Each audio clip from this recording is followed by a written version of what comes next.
तो पिले माने पुणी थरे आउ एक भिडियो रे तम समस्त को स्वागत जनाऊँ। पिले पूर्वे आम आलोचना करते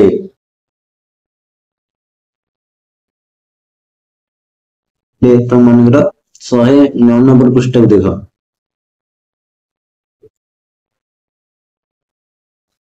एक कथा मात्र अछि अनुरोध दुखिनीर पुत्र जोग अत्यंत बोध नाही तांक पितृकल आरोहण भाग्य न जानती जन्म कालु पितृ अनुराग।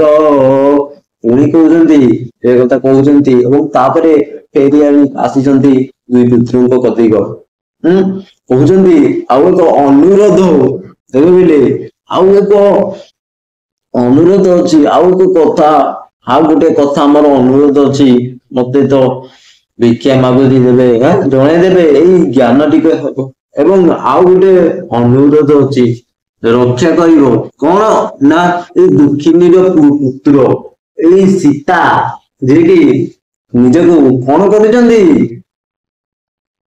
हतभागिनी बोली कहिसंती निजको दुखिनी बोली कहिसंती बुझि परिला। एई दुखिनीर पुत्र जुग कहले जुग कहले दुई एई दुखिनीर दुई पुत्र जन कौन करिसंती ना अंते सरी अत्यंत अबोधे सरी अत्यंत अबोध अबोध कहले अज्ञान जानी नांदी सब किछि वाल्मीकि ऋषि सबु कथा सबु ज्ञान देइचंती विभिन्न प्रकार ज्ञान तांको देइचंती रामायण जिकेइचंती बुझि परिला। परंतु सीतांको जीवन रे कोन कोन घटी देला राम सीतांको जीवन रे कोन कोन घटी देला ताहाको एई दुई बालक जानि पारि नाहंती कुश लव कुश ने तेणु दुखिनी एई पुत्र दुई जन अत्यंत अबोध बुझिपारा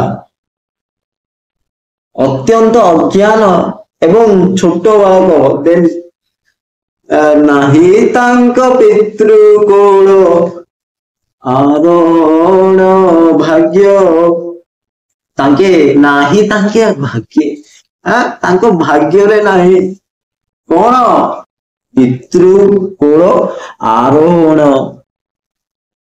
पितृ बापांको कोळे आरोहण करिवा चढ़ीवा तेनु कहवा सॉरी एटी चढ़ीवा हबनी तेनु एटी बसिबा कहवा बा तांको तो कोଳରେ बसिबार भाग्य एई दुई जनकर नाही लव कुशंकर देन मते तारा अनुरोध टिके अछि जे मोर एई दुई जन अज्ञान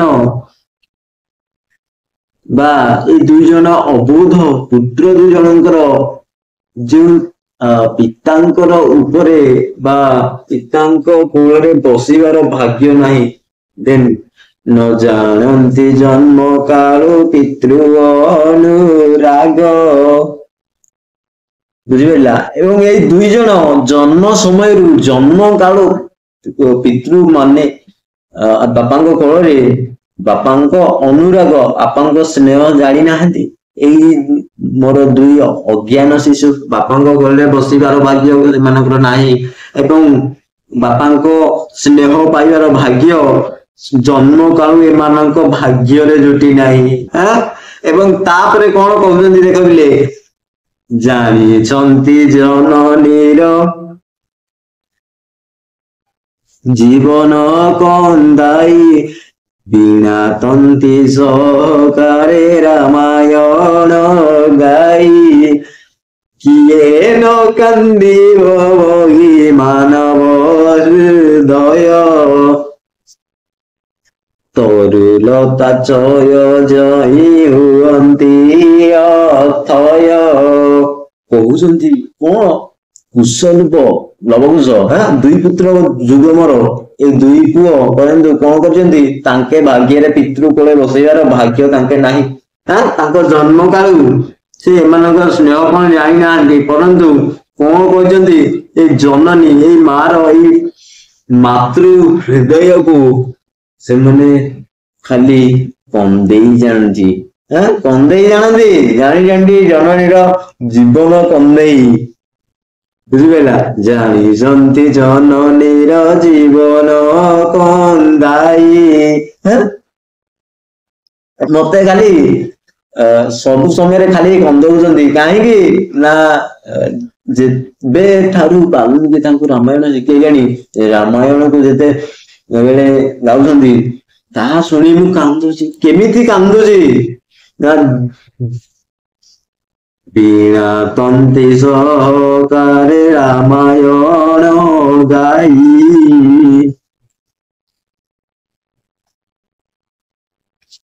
ବିନା ତନ୍ତୀ,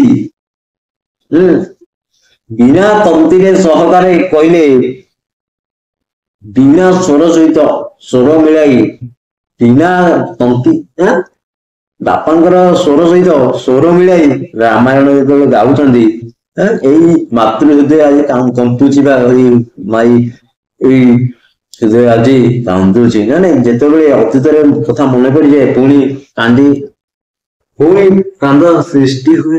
ରାମାୟଣ କଣ? ରାମାୟଣ ସୀତାଙ୍କ କାହାଣୀ ଯେତେବେଳେ ବନବାସ ହେଲା, କେମିତି ବନବାସ ହେଲା, ବୁଝିପାରିଲା? କେମିତି ବନବାସ ହେଲା, କେମିତି ରାବଣ ଚୋରି କରି ନେଲା, କେମିତି ପୁଣି ଆସିଲେ ଅଗ୍ନି ପରୀକ୍ଷା ଦେଲେ, ପୁଣି ତାଙ୍କୁ କଣ କଲେ? ଅରଣ୍ୟ ପ୍ରଭୁ ନିରମ ଛାଡ଼ିଦେଲେ। ଏବଂ ଏଇ ଯୋଉ କଥା, ଏଇ କଥାକୁ ବୀଣା ତନ୍ତୀ ସହକାରରେ ବୀଣା ସ୍ୱର ସହିତ ସ୍ୱର ମିଳାଇ ଯେତେବେଳେ ରାମାୟଣ ଗାଇଛନ୍ତି ନା, ଏମାନେ ତ ଗାଆନ୍ତି କୁଶଲଭ।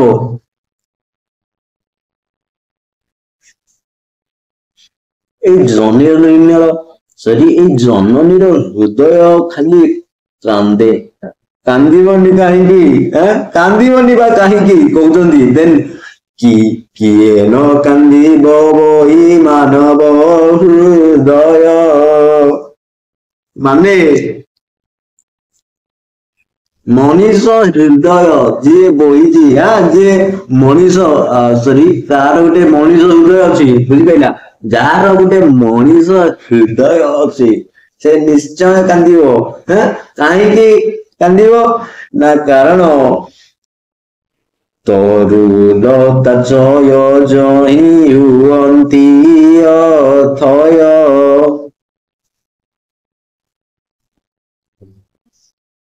ଏଇ ବୀଣା ତନ୍ତୀ ସହକାରରେ ବୀଣାର ସ୍ୱର ସହିତ ସ୍ୱର ମିଳେଇ ଯେତେବେଳେ ରାମାୟଣ ଗାଇଛନ୍ତି କୁଶଲଭ ଲହୁସ, ଯେତେବେଳେ ତରୁଲତା ମାନେ ମଧ୍ୟ କାନ୍ଦୁଛନ୍ତି, ତରୁ ଲତା ମାନେ ବି ଅଥୟ ହେଉଛନ୍ତି।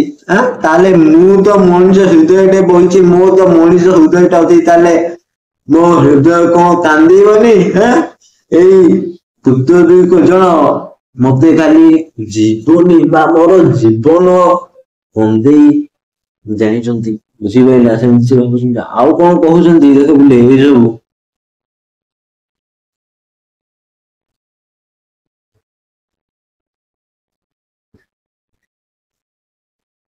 ହେଲେ ଏଇ ସବୁ ତମମାନଙ୍କର ସରି ଏଇ ସବୁ ତମାନେ ପରବର୍ତ୍ତୀ ସମୟରେ ଆଲୋଚନା କରିବା, ଠିକ ଅଛି?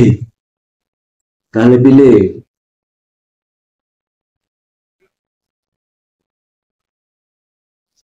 ଆଜି ପାଇଁ ବସ ଏତିକି।